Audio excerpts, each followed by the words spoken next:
चलिए बच्चों शुरू करते हैं फिर ग्रेविटेशन का टॉपिक।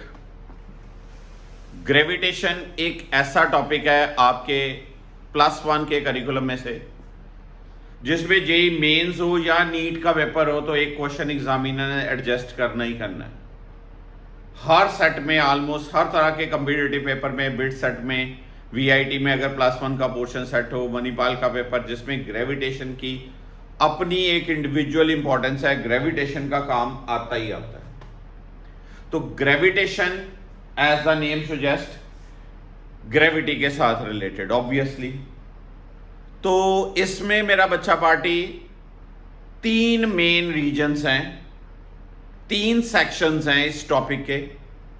एक न्यूटन्स लॉ ऑफ ग्रेविटेशन जिसमें पढ़ते हैं, दूसरा acceleration due to gravity, gravitational field, gravitation intensity, gravitation potential, ये पैरामीटर्स पढ़ते हैं, और तीसरा कंसेप्ट ऑफ सैटेलाइट पढ़ते हैं। सैटेलाइट का कंसेप्ट पढ़ा जाता है। अब सैटेलाइट का कंसेप्ट, सैटेलाइट कैसे लॉन्च करना है, उसकी ऑर्बिटल वेलोसिटी, उसकी एस्केप वेलोसिटी, उसकी एनर्जी, उसकी potential energy, total energy, all the various parameters related with that. तो बहुत ही एक इंपॉर्टेंस होल्ड करता है ये चैप्टर। तो प्लीज कोशिश करता हूं आज एटलीस्ट 50% टॉपिक आपको आज एक्सप्लेन कर दूं। स्टैंडर्डाइज रिजल्ट्स जो हैं इसके कैप्चर करने वाले बहुत इंपॉर्टेंट हैं। डायरेक्ट आप थोड़ी सी कैलकुलेशंस करके, थोड़े से फॉर्मूलाज को याद करके इस टॉपिक का क्वेश्चन अटेम्प्ट कर सकते हैं। सो प्लीज अगर आप क्लास अटेंड कर रहे हैं तो इसको पॉजिटिविटी से जज कीजिए, चैप्टर को, पॉइंट्स को मेमोराइज कीजिए ताकि आपको एक बूस्ट मिले, आपका एक क्वेश्चन परफेक्टली ठीक हो in JEE Mains as well as in NEET. So first of all Newton's law of gravitation, what is that? कि हर एक मास दूसरे मास को अपनी तरफ खींचता है। Every point object attracts the another object towards it with some force. That force is directly proportional to the product of magnitude of the, जैसे आपने कूलम लॉ सुना +2 क्लास में सुनते हैं, चार्जेस से, ये masses, product of the masses and inversely proportional to the square of the distance. Law of gravitation, it is directly proportional to the product of their masses and inversely proportional to the square of the distance between their centers. Technical बात यह है कि ये law applicable है for point masses.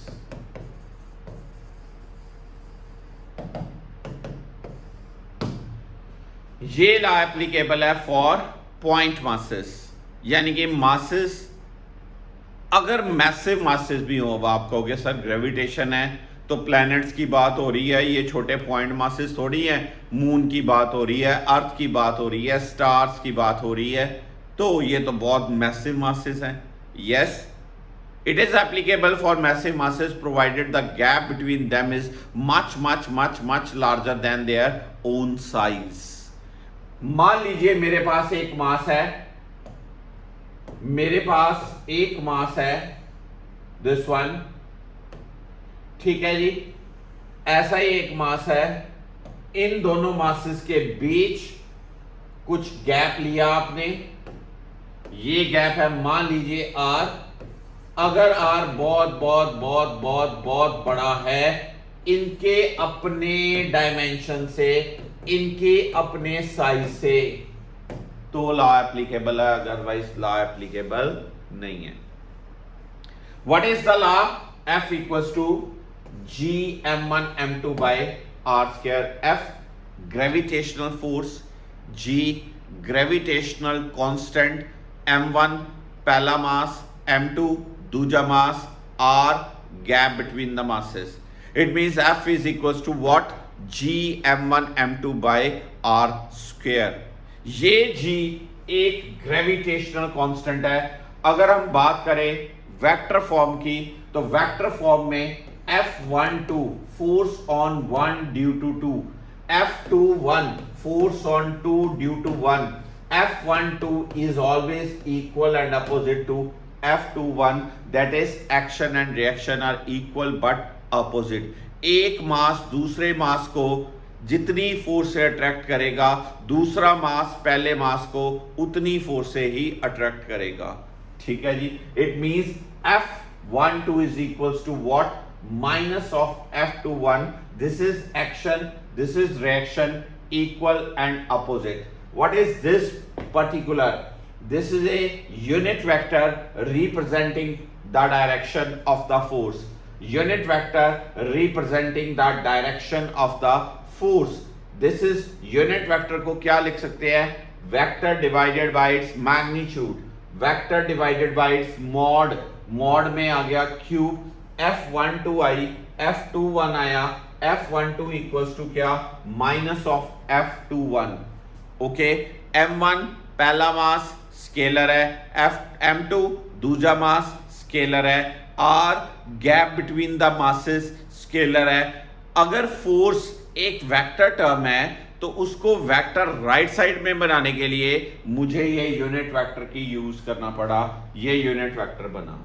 कई बार gravitation का medical students को एक वेक्टर अप्रोच में ही क्वेश्चन आ जाता है, तो आपको ये क्लियरिटी होनी चाहिए। आर वेक्टर क्या है, वेक्टर का मॉड क्या है, मॉड का क्यूब क्या है, ये छोटी छोटी बातें आपको क्लियर होनी चाहिए। Now comes capital G. Capital G क्या है? कांस्टेंट ऑफ प्रोपोर्शनैलिटी है। ठीक है जी। यूनिवर्सल ग्रेविटेशनल कांस्टेंट कहते हैं।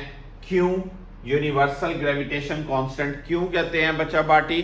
क्योंकि इसकी जो वैल्यू है वो यूनिवर्स में हर जगह पे, हर सेटअप में वैल्यू जो है वो कांस्टेंट रहती है, वैल्यू चेंज नहीं होती, इसलिए इसका नाम पड़ा universal gravitational constant, this part. Okay, अब आगे बात करें, जी की वैल्यू के बारे में क्लियरिटी होनी चाहिए। 6.67 टाइम्स पर -11 एसआई सिस्टम में, 6.67 टाइम्स पर -8 सीजीएस सिस्टम में। डायमेंशन फॉर्मूला क्लियर है सबको। The value of G does not depend on the nature and the sizes of the bodies, it is doesn't depend on the nature of the medium. सबसे important बात है, it doesn't depend on the nature of the medium. This is very important point. It doesn't depend on the nature of the medium. दो masses air में है, दो masses पानी में है, दो मासेस मून पे ले गए, दो मासेस माउंट एवरेस्ट पे ले गए, दो मासेस कहीं पर भी ले जाओ, दो मासेस के बीच माइका स्लैब डाल दो, दो मासेस के बीच ग्लास स्लैब डाल दो, दो मासेस के बीच डाइलेक्ट्रिक स्लैब डाल दो, लेकिन इनके बीच ग्रेविटेशनल फोर्स जो रहती है वो सेम रहती है। याद करिए, दो चार्जेस के बीच इलेक्ट्रिकल फोर्स हर मीडियम से चेंज होती थी, बट दो मासेस के बीच जो ग्रेविटेशनल फोर्स है वो मीडियम डिपेंडेबल नहीं है, नहीं है, नहीं है। ये नीट 2013 के पेपर में क्वेश्चन था। Two masses attract each other with some force F. A medium of specific gravity 3 is inserted between the two masses. What will be the gravitational force now? तो आंसर देना था, the gravitational force between the masses would remain same. ये force change नहीं होती। Important बात। Okay? Now G is very small, therefore gravitational forces are very small. Gravitational forces nature में बहुत smallest force मानी जाती है। दो मासेस एक दूसरे को बहुत कम वैल्यू से अट्रैक्ट करते हैं। जी की वैल्यू है 10 power -11, masses 2 kg, 4 kg, 10 kg, 50 kg, 100 kg।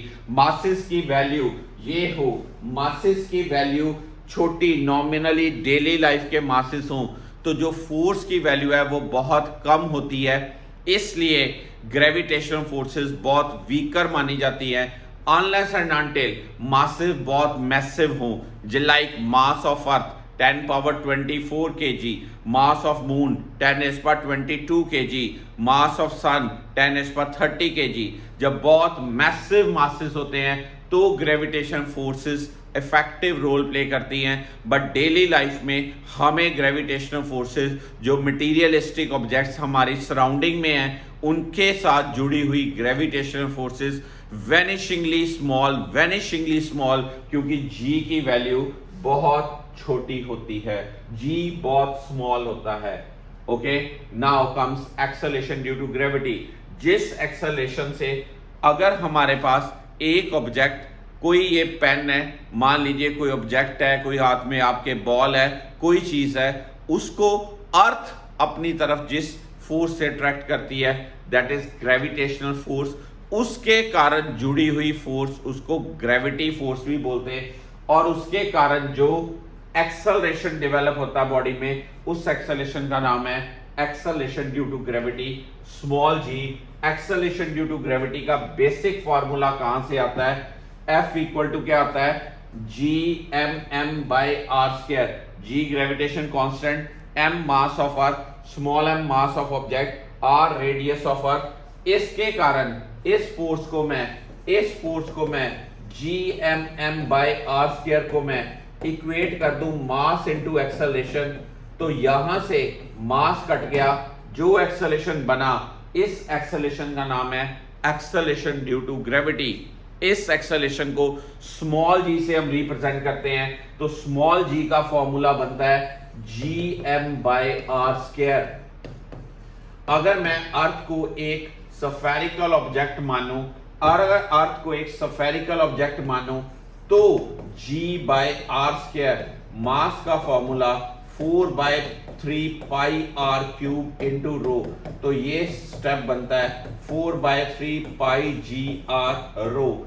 तो GM by are square 4/3 pi G are rho, ये gravitation acceleration due to gravity के एक्सप्रेशन बनते हैं। Short conceptual question for medical students, क्या जी आर से कैसे वेरी करता है? तो पॉइंट टू बी मेमोराइज कि अगर मेरे पास गिवन मास हो तो G is inversely proportional to R square, और अगर मेरे पास given material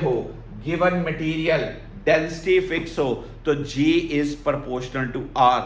G proportional to 1/r square, G proportional to R।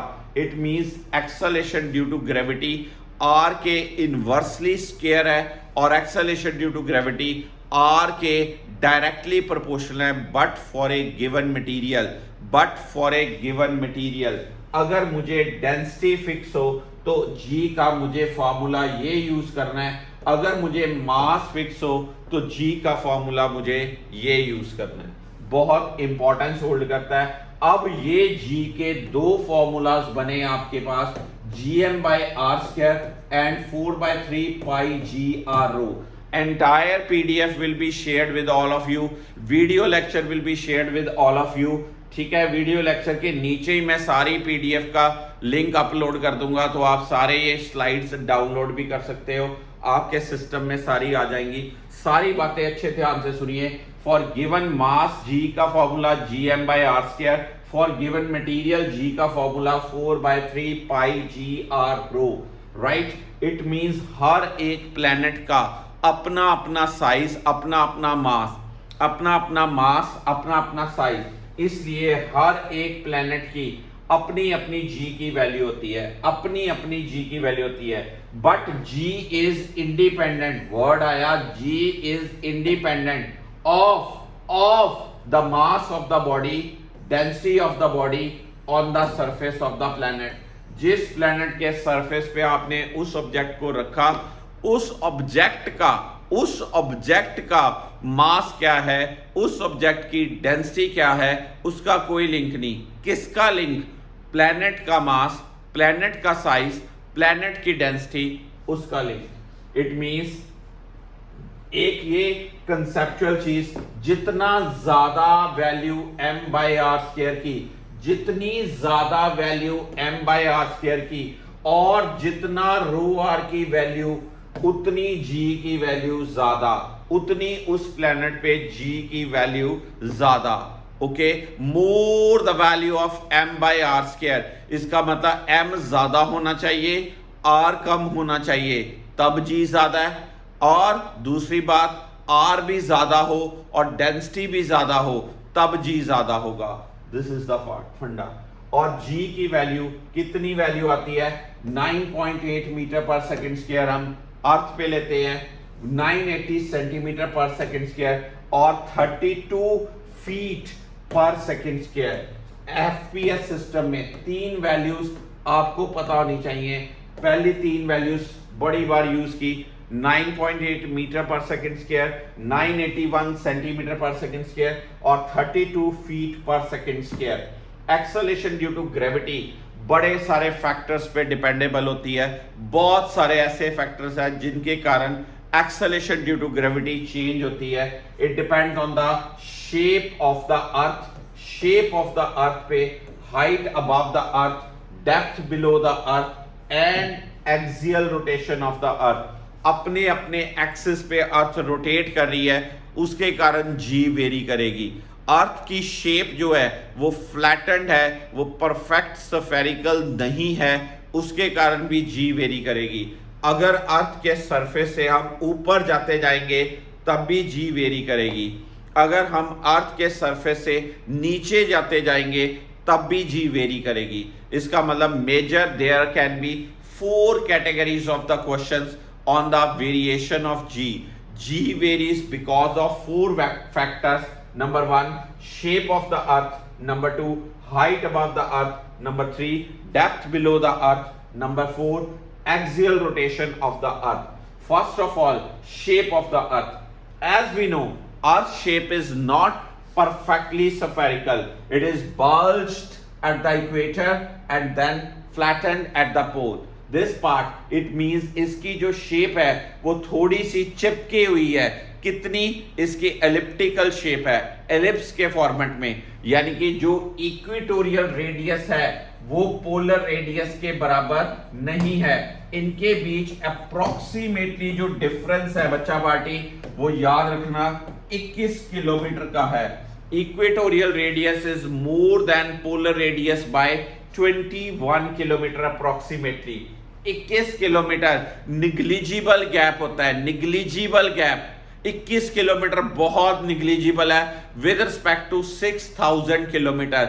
इसलिए हम 21 किलोमीटर को निग्लिजिबल मानते हुए अर्थ की शेप को क्या मानते हैं फिर? Spherical. It means equatorial radius और पोलर रेडियस जो होता है वो ऑलमोस्ट सेम माना जाता है, इसलिए अर्थ की शेप को क्या बोला जाता है? Spherical shape. अगर g की वैल्यू इक्वेटर पे ले gm by r E square, pole पे ले gm by r P square, क्योंकि equatorial radius is greater than polar radius, therefore GE is less than what? Equator पे जो G होती है वो पोल से क्या होगी? कम होगी। इक्वेटर पे G पोल से कम होगी। Although this variation is vanishingly small, कितनी? GP equal to GP minus GE equal to approximately 0.018 meters per second square, approximately 0.018 meters per second square। ये पोल और इक्वेटर में G की वेरिएशन है just because of its shape। कौन सी shape? Elliptical shape. Elliptical shape में equatorial radius ज्यादा, polar radius कम। इक्वेटर पे R ज्यादा है, पोल पे R कम है। क्योंकि इक्वेटर पे वैल्यू ज्यादा है रेडियस की, इसलिए इक्वेटर पे G कम होगा। पोल पे रेडियस कम है, इसलिए G की वैल्यू ज्यादा होगी। Technical word, okay. It means अगर हम किसी बॉडी को इक्वेटर से पोल पे लेके जाए तो उसके वेट में वेरिएशन आती है, ना कि उसके मास में वेरिएशन आती। Although the variation in the weight would be negligible, highly negligible variation in the weight. Now comes the variation with height. Height के साथ हमें पता है G का formula basic GM by are square. अगर मैं सरफेस से किसी रिस्पेक्टेबल हाइट पे जाऊं तो वहां पर जी का फॉर्मूला gm/r+h का स्क्वायर। तो फिर आपने देखा डिनोमिनेटर r है भाई, यहां पर डिनोमिनेटर r+h है भाई, ये डिनोमिनेटर बढ़ गया तो g की वैल्यू क्या हो जाएगी, छोटी। It means g dash would be less than, g dash would be क्या, लेस देन g।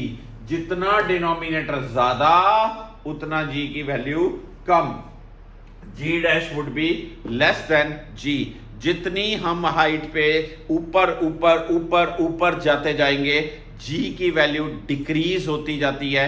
अब न्यूमेरिकल में जब हमें फॉर्मूला लगाना है तो g dash by g equals to r square over r+h का होल स्क्वायर। g क्या है, value at the surface of earth, r क्या है, रेडियस ऑफ अर्थ, h क्या है, height above the surface of earth, height above the surface of earth. इस फॉर्मूले को मुझे अप्लाई करना पड़ेगा, g dash equal to g r square over r+h का होल स्क्वायर। पर यहां से हमें क्या कंक्लूजन निकला कि g जो है वो डिस्टेंस से इनवर्स प्रोपोर्शनेट है। जितना अर्थ के सरफेस से ऊपर जाते जाएंगे g डिक्रीज होता जाएगा। बट इंफिनिटी पे, सिर्फ इंफिनिटी पे जब कोई ऑब्जेक्ट अर्थ के सरफेस से इनफाइनाइट गैप पे ले जाओगे तो g की वैल्यू क्या हो जाएगी, zero. At infinite distance from the earth surface the value of g would be what, zero. Then अगर मैं कहूं, ये बहुत इंपॉर्टेंट बात है, कई बच्चों को न्यूमेरिकली बड़ी ज्यादा हेल्प मिलेगी इस फॉर्मूले से। अगर h की वैल्यू कंपेरेबल पर बहुत छोटी हो, अर्थ के सरफेस से आप 5 किलोमीटर, 10 किलोमीटर, 2 किलोमीटर, 4 किलोमीटर, कुछ मीटर ऊपर जाओ तो हम g की वैल्यू कैसे यूज करते हैं, g dash equal to g 1 minus 2h/r, g dash equal to g 1 minus 2h/r। ये वैल्यू यूज होती है, बट अंडर लिमिटेशन। कौन सी limitation, h is very very less than r। h अगर r के विद रिस्पेक्ट टू बहुत छोटा हो तो मेरा बच्चा इसको हम अप्लाई करते हैं। अब आपको सीधे सीधे रिजल्ट, आपको कोई पूछे एब्सोल्यूट डिक्रीज, आंसर देना है 2hg/r। कोई पूछे फ्रैक्शनल डिक्रीज, आंसर देना है 2h/r।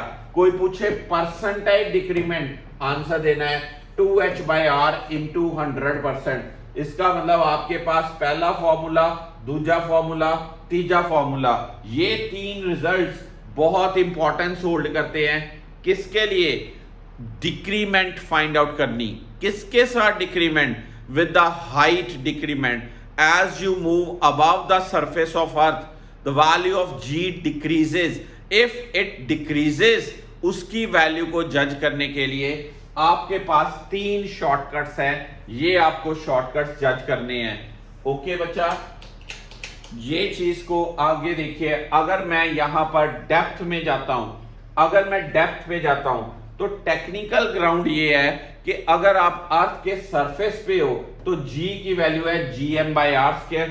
फिर मैंने ये क्यों लिखा, क्योंकि जैसे ही आप डेप्थ पे जाओगे, अंदर जाओगे, उस अंदर वाले पोर्शन का, if I draw like this way, अगर मैं आपको ये ऐसे एक जस्ट एग्जांपल दूं कि मेरे पास ये एक अर्थ का एक गोला है, अगर मैं इस गोले के अंदर जाऊंगा, अगर मैं इस सफियर के अंदर जाऊंगा, मैंने यहां पर एक सफियर ऐसे एनवेलप बनाया, मैंने ये चीज बनाई भाई।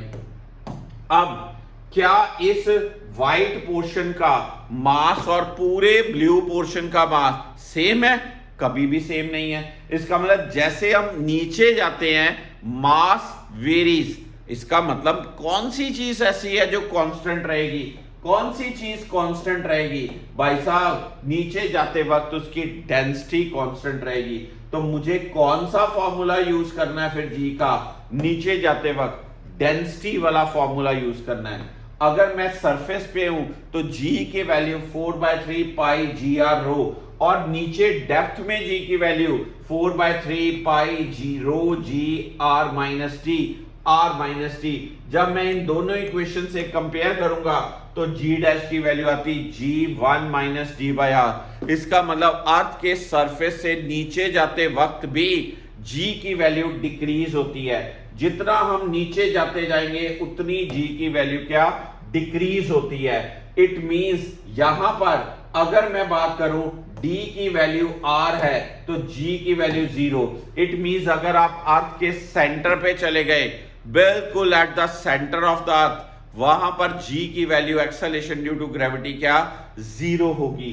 अगर इसके जैसे वही तीन फॉर्मूले, पहला absolute decrease dg by r, then fractional decrease d by r, then percentage decrease d by r into 100%, d by r into क्या 100%। d क्या है डेप्थ है, g क्या है acceleration due to gravity at surface है, r क्या है radius of the earth है। Absolute decrease, fractional decrease, percentage decrease, this is the part variation of g with the depth. तो कंक्लूजन क्या निकला, अर्थ के सरफेस से g की वैल्यू मैक्सिमम है, सरफेस के ऊपर जाएंगे बच्चा लोग g की वैल्यू डिक्रीज होगी, सरफेस के नीचे जाएंगे बच्चा पार्टी g की वैल्यू डिक्रीज होगी, सरफेस पे g की वैल्यू क्या है मैक्सिमम है। Now with the rotation of earth, one of the very very very important point with the rotation of earth, competitive approach में ये पॉइंट जरूर एडजस्ट होता है। अर्थ अपने एक्सिस के अबाउट किसी वेलोसिटी से रोटेट कर रही है, अर्थ की अपनी एंगुलर वेलोसिटी है अबाउट इट्स एक्सिस, क्योंकि अर्थ का अपना टाइम पीरियड है 24 आवर्स और इसकी मोशन को पीरियोडिक मोशन माना जाता है। अर्थ अपने एक्सिस में 24 आवर बाद उसी पोजीशन को ओवरटेक करती है और इसकी मोशन पीरियोडिक है। जैसे जैसे ये अपने एक्सिस पे घूम रही है वैसे वैसे घूमने से कोई भी ऑब्जेक्ट जो अर्थ के सरफेस पे पड़ा है वो भी अर्थ के साथ साथ घूम रहा है। अब वो जो चीज एक्सिस के अराउंड घूम रही है उसको एक्सेलरेशन लगेगा, उसको फोर्स लगेगी। कौन सी फोर्स लगेगी, सेंट्रीफ्यूगल फोर्स लगेगी। उस सेंट्रीफ्यूगल फोर्स की डायरेक्शन रोटेशन ट्रैक के अकॉर्डिंगली बाहर की तरफ होगी। अर्थ पे जो बंदा खड़ा है उसका वेट किधर, सेंटर की तरफ होगा। तो दो चीजों का रिजल्टेंट बनेगा।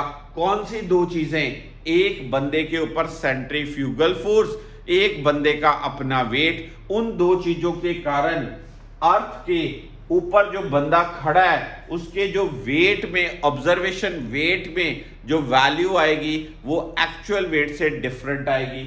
इसीलिए बात बनी variation of g due to rotation of earth. और ये एक्सप्रेशन क्या याद रखने वाला होता है, जी डैश यहां पर मैं एक लिखता हूं, G dash equals to what, G minus r omega square cos square lambda. G dash equal to G minus r omega square cos square lambda. यहां पर मेरा बच्चा लोग लैम्डा जो है वो क्या है, लैम्डा क्या है, latitude angle. Lambda is latitude angle. For equator lambda is 0 degree, for pole lambda is 90 degree. For equator lambda is क्या 0, for pole lambda is what 90 degree. It means, ये बहुत टेक्निकल बात है, for poles the lambda value is क्या 90, for equator lambda value is what 0 degree. अगर मैं यहां पर सब्स्टिट्यूट करता हूं तो लैम्डा की वैल्यू, पोल पे जी की वैल्यू जी और इक्वेटर पे जी की value G minus r omega square. It means pole पे आपने क्या याद रखना है, जी, और इक्वेटर पे आपने क्या याद रखना है, जी माइनस आर ओमेगा स्क्वायर। इसका मतलब इस एक्सप्रेशन से हमें ये फील आया, इस एक्सप्रेशन से हमें ये फील आया कि acceleration due to gravity at pole is not dependable on the rotational velocity of the earth, or acceleration due to gravity at equator is dependable on the rotational velocity of the earth। इसका मतलब पोल पे g की value g रहेगी और equator पे g minus r omega square होगी, omega का role आ रहा है। अर्थ स्लो हो, अर्थ फास्ट हो, पोल पे इस चीज का कोई लेना देना नहीं, पर अर्थ स्लो होगी तो जी वेरी करेगा, अर्थ फास्ट होगी तो भी जी वेरी करेगा। कहां पर? इक्वेटर पे।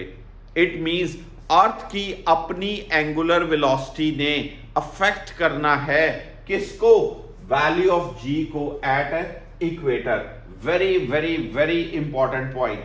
यहां से मैं अगर जी पोल माइनस जी निकालता हूं तो आता है आर ओमेगा स्क्वायर। आर कितना है? Radius of earth 6.4 10⁶ metre. Omega कितना है? 2 pi by t 24 hours. 24 hours means what? 864 second. यहां से आपको ये वेलोसिटी आएगी रेडियन पर सेकेंड। आर पता, ओमेगा पता, आर ओमेगा स्क्वायर की वैल्यू कितनी आती है? 0.034। आप कहोगे सर अभी तो आपने जीपी माइनस जीई मुझे दिया था 0.018, यहां पर मैंने लिखा था 0.018। ये वेरिएशन आती है because of shape of earth. और अभी मैंने क्या बोला? 0.034। ये वेरिएशन कब आती है? Due to the rotation of earth. अगर मैं शेप और रोटेशन का ज्वाइंट इफेक्ट लेता हूं तो याद रखना मेरा बच्चा लोग, ज्वाइंट इफेक्ट में gp minus ge equal to 0.052 metre per second square. ये कब आता है? जब जी की वेरिएशन वेट के साथ एज वेल एज जी की वेरिएशन शेप ऑफ अर्थ के साथ की जाए, तब ये बात आती है। ओके, बहुत इंपॉर्टेंट बात, सिर्फ वेट में चेंज आनी है। वेट में चेंज, क्या वेट में चेंज आती है? M r omega square. Weight में चेंज आती है, मास में चेंज नहीं आती। मेडिकल वाले बच्चों के लिए कई बार स्टेटमेंट में बहुत बड़ी बात लिखी होती है, पर छोटा सा पॉइंट वो ये डाल देता है examiner, what will be change in mass. कभी भी ये ना कहना मास में कोई चेंज नहीं होती, चेंज किस में आती है? वेट में आती है। ओके, अब ये एक one of the exceptional point है, बहुत ज्यादा बढ़िया बात। अगर मैं बच्चा लोग कहूं क्या? Weight due to rotation of earth. अगर अर्थ अपनी ऐसी वेलोसिटी, जब अर्थ की एक ऐसी वेलोसिटी जब बॉडी का वेट अर्थ पे 0 शो हो, यानी कि जी डैश की वैल्यू 0, तो जी ओमेगा की वैल्यू कितनी? Under root g by r. अब मैंने कहा ओमेगा 0 हो, ओमेगा बढ़े, ओमेगा कम हो, पोल पे कोई फर्क नहीं पड़ता। किस पे फर्क पड़ता है? सिर्फ और सिर्फ इक्वेटर पे। इक्वेटर पे जी की वैल्यू ओमेगा से रिलेटेड है, तो ओमेगा का आंसर क्या आ गया? Under root g by r. अगर मैं ओमेगा को यहां सब्स्टिट्यूट करता हूं तो टाइम पीरियड का आंसर क्या आ गया? क्या? 2 pi under root r by G. और इस टाइम पीरियड की वैल्यू पता होनी चाहिए 84 पॉइंट पता ना आपको 6 मिनट्स, और ओमेगा की वैल्यू ये पता होनी चाहिए। ये कई बार आपको अलग से एज देंगे, ये पॉइंट्स आपके कई ऑब्जेक्टिव्स का डायरेक्ट हल करेंगे। टाइम पीरियड का फॉर्मूला कितना? 2 पाई बाय ओमेगा, ओमेगा की वैल्यू लगाई आर बाय जी करके, इस सारी चीज की कांस्टेंट की वैल्यू कितनी आती है? 84.6 मिनट, और दिस मच सेकेंड और दिस मच आर। ओमेगा की वैल्यू पता होनी चाहिए।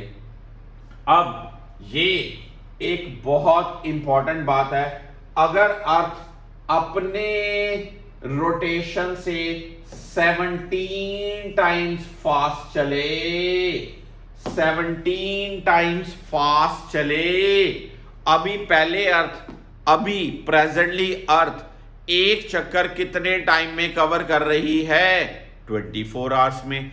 अगर अर्थ एक चक्कर 1.4 आवर में कवर करे, 1.4 आवर में कवर करे, इसका मतलब उसकी स्पीड जो है अपनी एग्जिस्टिंग स्पीड से 17 टाइम्स ज्यादा, ना 15 ना 16 ना 20 ना 18, सिर्फ एग्जैक्ट 17 टाइम्स ज्यादा।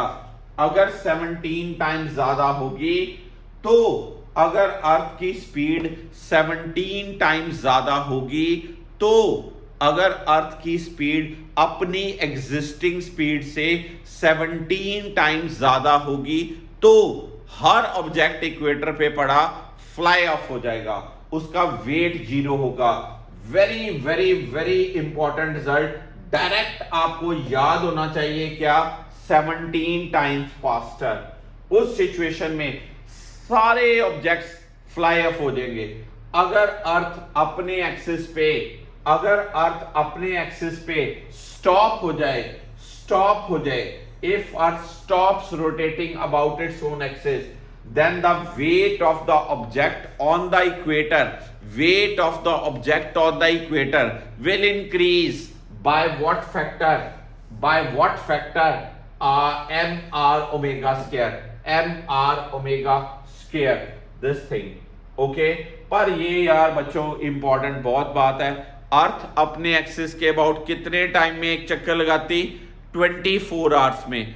अगर ये चक्कर 1.4 आवर में लगाना शुरू कर दे, यानी कि इतनी फास्ट हो जाए। अच्छा जी, कितनी फास्ट हुई है, 17 टाइम्स फास्ट हो गई बच्चों, 17 टाइम्स फास्ट।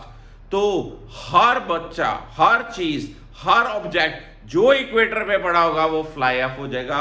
पोल पे जो चीज पड़ी होगी उसको कुछ नहीं होगा, वो चाहे 1700 टाइम्स फास्ट चले उसको कुछ नहीं होगा, क्योंकि पोल पे जी की वैल्यू ओमेगा पे डिपेंड ही नहीं करती, इक्वेटर पे जी की वैल्यू ओमेगा पे डिपेंड करती है। Now then comes this thing, कुछ स्टैंडर्डाइज्ड रिजल्ट्स जी के अकॉर्डिंगली आप अर्थ की डेंसिटी निकाल सकते हो, आप अर्थ का मास निकाल सकते हो, जी के पैरामीटर से ये सारी चीजें आती हैं।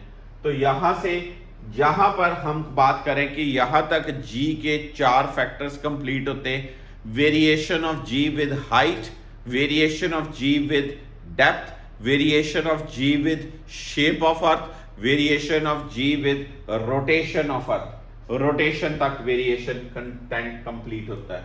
अब ग्रेविटेशनल फील्ड एक ऐसा दायरा, एक ऐसा स्पेस, एक ऐसा रीजन जिस रीजन में हम किसी बॉडी का, किसी मैसिव बॉडी का ग्रेविटेशनल इफेक्ट फील कर सके, उसको बोलते हैं ग्रेविटेशनल फील्ड। और उस जगह पे फील्ड की स्ट्रेंथ कितनी है उस टर्म को बोलते हैं intensity of the gravitational field. Intensity of the gravitational field mathematically gravitation intensity कैसे, मान लीजिए मेरे पास एक मैसिव मास है, मेरे पास एक मैसिव मास है, इसका यहां पर ग्रेविटेशनल इफेक्ट फाइंड आउट करना है, यहां पर इस पॉइंट पे आर डिस्टेंस पे। तो मुझे यहां पर क्या रखना पड़ेगा, एक टेस्ट मास रखना पड़ेगा। ये एक मेरे पास मैसिव मास है, इस मैसिव मास ने इस टेस्ट मास को अपने सेंटर की तरफ अट्रैक्ट करना है। तो फोर्स कितनी लगानी भाई, जी एम नॉट बाय क्या, आर स्क्वायर। इस फोर्स को मास से डिवाइड कर दिया जाए, इस फोर्स को मास से बच्चों डिवाइड कर दिया जाए तो क्या मिलेगा आपको, ग्रेविटेशनल इंटेंसिटी। ग्रेविटेशन इंटेंसिटी का basic formula force divided by test mass. आप कहोगे यार फोर्स है, मास से जब डिवाइड किया, फोर्स को मास से जब डिवाइड किया तो सर इस टर्म को तो एक्सेलरेशन कहा, हमने बचपन से इसको एक्सेलरेशन सुना। Yes you are right, intensity of gravitational field एक हद से एक्सेलरेशन ही होता है, बट ये एक्सेलरेशन ड्यू टू ग्रेविटी नहीं वर्ड बोलते, बट ये एक्सेलरेशन होता है फोर्स बाय मास। अब यहां पर इसकी बातें करी जाए, I equal to g M by are square, यानी कि ये इनवर्सली प्रोपोर्शनल टू क्या है, आर स्क्वायर। जितना दूर जाएंगे, जितना दूर जाएंगे उतनी इंटेंसिटी कम होती जाएगी।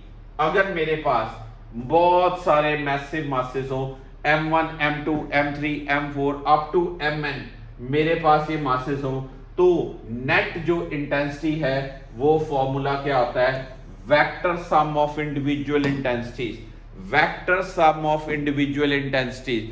वेरी वेरी वेरी इंपॉर्टेंट बात, इंटेंसिटी एक वेक्टर टर्म है जो कि मैसिव मास के सेंटर की तरफ लगती है। इंटेंसिटी एक वेक्टर टर्म है जो कि मैसिव मास के, इंटेंसिटी एक वेक्टर टर्म है जो कि मैसिव मास के सेंटर की तरफ लगती है।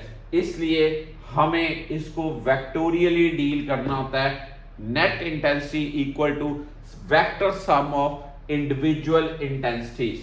अब मैं अगर आपको कुछ स्टैंडर्डाइज्ड रिजल्ट दूं, मान लीजिए मेरे पास एक ये मैसिव मास है और मेरे पास यहां पर एक ये ट्रायंगल है जिसके मैं कॉर्नर्स पे 3 बराबर मासेस रखूंगा। ये टॉपिक के क्वेश्चंस आपने अच्छे से कूलम लॉ के साथ भी किए थे। अगर मेरे पास इसका मैसिव मास है m, यहां पर m m m, यहां पर m m m m, तो यहां पर सेंटर पे इंटेंसिटी कितनी, 0। इंटेंसिटी कितनी, 0। इसकी सेंटर पे इंटेंसिटी कितनी, 0। कोई किसी को सिंगल वर्ड में समझाना हो तो आप क्या कहोगे, intensity being vector term that is added vectorially. इसलिए इंटेंसिटीज जो हैं वो कैंसल हो जाती हैं। एक मास की इंटेंसिटी दूसरे मास की इंटेंसिटी ये कैंसल हो जाती है। It is a vector parameter. और वैसे सिमेट्रिकल चीज के लिए जितना मास एक तरफ उतना मास दूसरी तरफ, इसलिए नेट इंटेंसिटी क्या होगी, 0 होगी। इट मींस ये था सारी रिंग m मास की है, इसके सेंटर पे इंटेंसिटी कितनी, 0। अगर मैं इसका एक छोटा सा हिस्सा उड़ा दूं, ये छोटा सा हिस्सा उड़ा दूं, तो फिर क्या ये 0 होगी, कभी भी 0 नहीं होगी। ये इंटेंसिटी 0 नहीं होगी।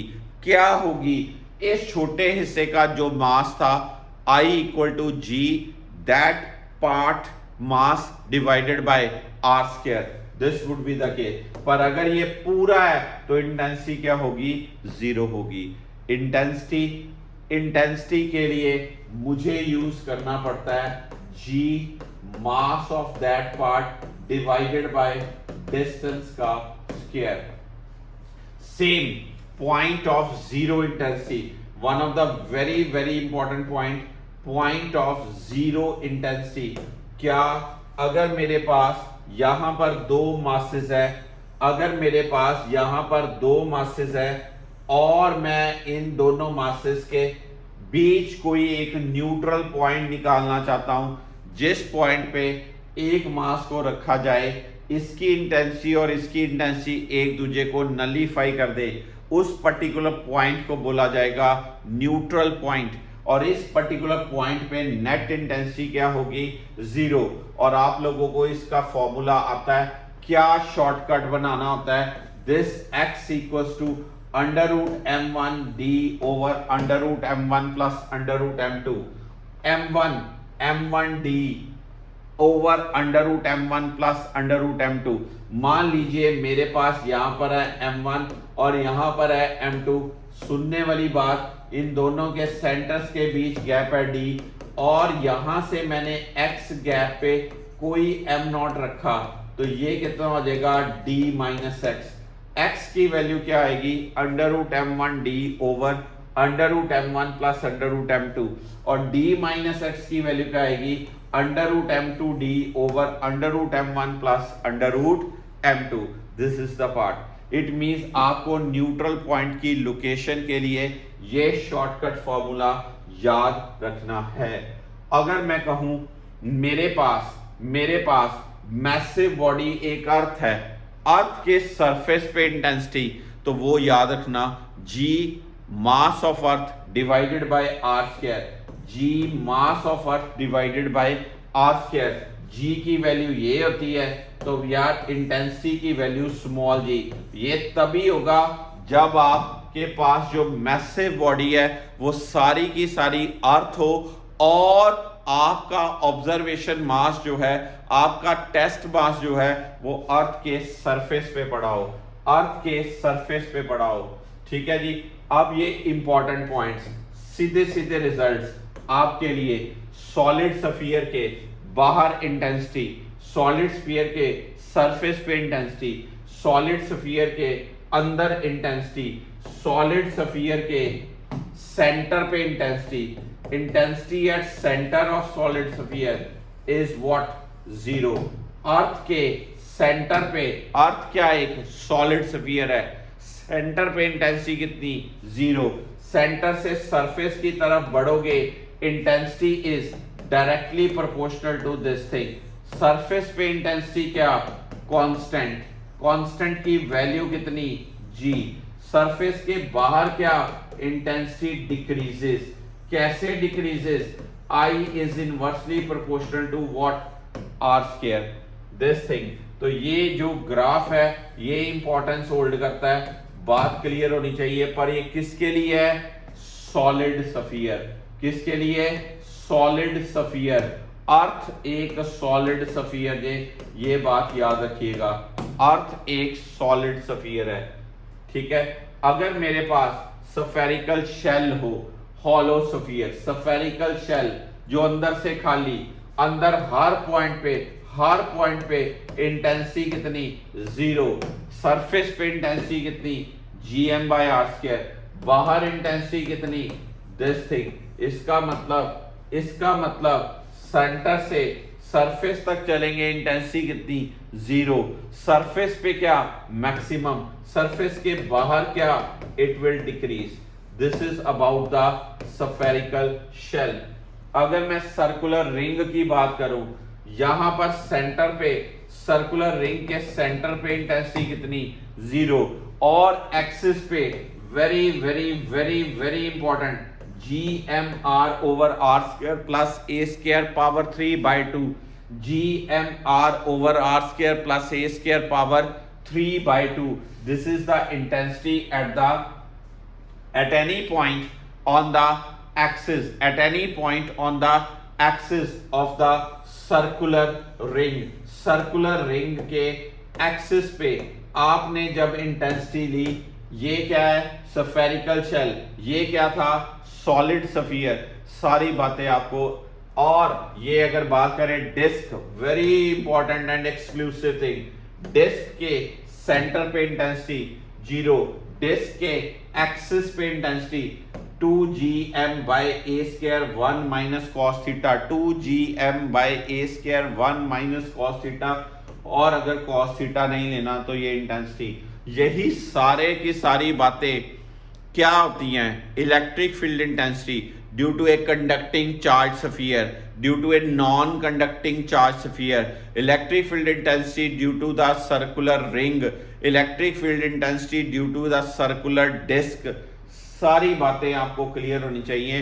ये एक जैकपॉट लगेगा आपको अगर ये पॉइंट्स आते हुए, सीधे सीधे रिजल्ट आते हुए, तो समझ लो आपका एक क्वेश्चन बिना लंबा ज़्यादा टाइम लिए डायरेक्ट कैलकुलेटिव करना है पार्ट, उसमें सिर्फ डाटा पुट करना, आपका आंसर आ जाएगा। और समटाइम्स मैंने ये भी देखा हुआ है कि ये वाली चीज़ जो है कई बार सीधा का सीधा एग्जामिनर रिजल्ट ही डाल देते हैं कि बच्चे को ये रिजल्ट स्टैंडर्डाइज आता है कि नहीं आता, ग्राफ बच्चे को आता है कि नहीं आता, उसको वेरिएशन जी की मैथमेटिकल आती है कि नहीं आती। This is the point. अब आगे बात आती है ग्रेविटेशन पोटेंशियल की। ग्रेविटेशन पोटेंशियल क्या होता है? किसी मैसिव मास के अंदर कोई मास को लेके आए तो कोई काम करना पड़ा, उस वर्क डन को आप मास से डिवाइड कर दो, उस वर्क डन को आप मास से डिवाइड कर दो, तो क्या मिलता है आपको टर्म? Gravitation potential. बहुत इंपॉर्टेंट बात, I इक्वल टू क्या होती है? Minus of dv by d r. I equal to minus of dv by d r. सबसे पहले ग्रेविटेशन पोटेंशियल क्या है? एक ये बच्चा लोग एक स्केलर टर्म है। क्यों? क्योंकि ये वर्क डिवाइडेड बाय क्या है? मास। ग्रेविटेशन पोटेंशियल एक पर्टिकुलर पॉइंट की प्रॉपर्टी है। किसी के ग्रेविटेशन फील्ड में आप एक छोटा सा मास लेके आओ, किसी मैसिव मास के ग्रेविटेशन फील्ड में आप एक छोटा सा मास लेके आओ, तो कुछ इंट्रैक्शन एनर्जी होगी, उस एनर्जी को मास से डिवाइड कर दो तो आपको मिलेगा gravitation potential at that particular point. Gravitation potential at that particular point. Gravitation potential का बेसिक फॉर्मूला क्या होता है? Minus G M by r. Minus G M by r ये सिर्फ और सिर्फ जीरो कब होता है? जब आप इंफिनिटी पे होगे। जब आप इंफिनिटी पे होगे तो इंट्रैक्शन एनर्जी नहीं होगी। अगर इंट्रैक्शन एनर्जी ना हुई तो वर्क नहीं करना पड़ा कुछ भी, तो ग्रेविटेशन पोटेंशियल इंफिनिटी पे क्या होता है? सिर्फ जीरो। बाकी ग्रेविटेशन पोटेंशियल कहीं पर जीरो नहीं होता। ये नेगेटिव साइन ये बताता है कि ग्रेविटेशन फोर्सेस हमेशा हमेशा हमेशा अट्रैक्टिव इन नेचर है। ये बहुत जरूरी बात है। अब ग्रेविटेशन पोटेंशियल डिफरेंस दो पॉइंट्स के बीच ऐसे निकालते हैं, minus G M by r B minus r A. अब अगर मुझे बहुत सारे मासेस हों तो ये क्या होता है? Large number is the scalar addition से डील करते हैं। कैसे डील करते हैं? स्केलर एडिशन से, क्योंकि ये स्केलर पैरामीटर है। इंटेंसिटी को कैसे ऐड करते थे? वेक्टोरियली ऐड करते थे। इसको कैसे ऐड करते हैं? अलजेब्रिकली ऐड करते हैं। Net gravitation potential is V1 plus V2 plus V3 and so on. तो minus g summation of m i over what?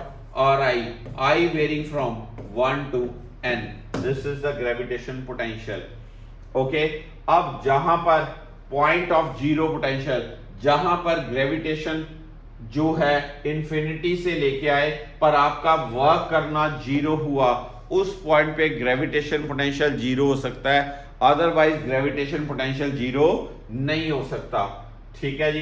अब बड़ी कॉमन बातें हैं इस ग्रेविटेशन पोटेंशियल के लिए, आपको ये बात पता होनी चाहिए कि ग्रेविटेशन पोटेंशियल जीरो की condition x equals to m1d over m1 minus m2। ये जीरो पोटेंशियल, पहले का पोटेंशियल लो, दूसरे का पोटेंशियल लो, दोनों के पोटेंशियल को जीरो कर दो, आपको कंडीशन मिल सकती है। अब अगर बात आए आपकी रिंग के यहां पर सेंटर पे पोटेंशियल की value minus G M by, axis पे minus G M by are square plus a square. इसी तरह से स्फेरिकल शेल के अंदर यहां पर पोटेंशियल कांस्टेंट, बट सरफेस पे बाहर, सरफेस के बाहर पोटेंशियल ऐसे होता है, यानी कि सेंटर से लेके ये नेगेटिव में ग्राफ, क्योंकि minus G M by r है, सेंटर से लेके सरफेस तक potential minus G M by r. Surface से बाहर जब आप जाओगे तो ये बढ़ता है, सेंटर पे, फिर सरफेस पे, फिर आउटसाइड। याद रखिए इंफिनिटी पे पोटेंशियल जीरो, ये वाली वैल्यू मैक्सिमम वैल्यू होती है। क्या होती है? Maximum value.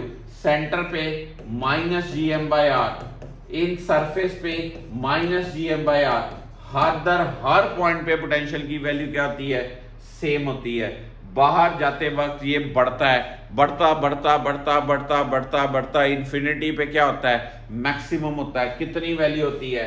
जीरो होती है। Then potential due to a solid sphere, one of the highly important point. अगर हम अंदर बात करें तो सेंटर पे -3/2 GM/R, सरफेस पे -GM/R और इनसाइड आउटसाइड -GM। ग्राफ ही बहुत टेक्निकल है, ग्राफ की टेक्निकलिटी मैं बताऊं आपको अच्छे से। तो जब हम पोटेंशियल को प्लॉट करते हैं R के साथ, तो ये यहां से लेके यहां तक ऐसे ग्राफ आएगा। ये वाली सेंटर पे वैल्यू -3/2 GM/R, यहां पर ये वैल्यू -GM/R, फिर ये है 1.5 GM/R, ये है -GM/R।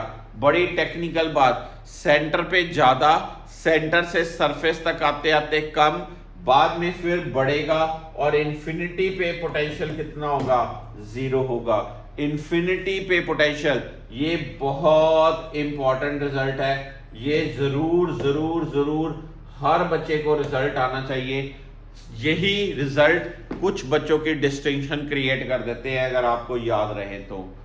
ये किसके लिए है, सॉलिड सफियर के लिए। ये किसके लिए थे, स्फेरिकल शेल के लिए। ये किसके लिए थे, रिंग के सेंटर पे और रिंग के एक्सिस पे पोटेंशियल की वैल्यू।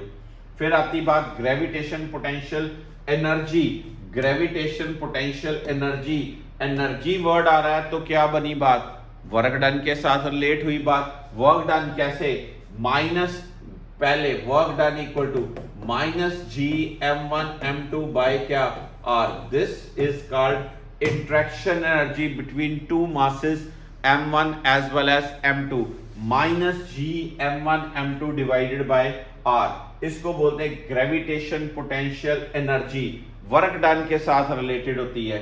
ओके, अब u equal to this thing, u का वैल्यू क्या, माइनस, अगर एक बॉडी अर्थ हो, एक ऑब्जेक्ट हो, अर्थ के सरफेस पे पड़ी हो, तो ग्रेविटेशन पोटेंशियल ये भी हो जाता है gm की value gr² into m divided by r, तो फिर gravitation potential energy minus mgr, जो आप बचपन से सुनते आए mgh, ये वाली वैल्यू एक्चुअली सरफेस पे माइनस mgr होती है। माइनस साइन क्या डिपिक्ट कर रहा है, ये अट्रैक्टिव फोर्सेस इन्वॉल्व हैं।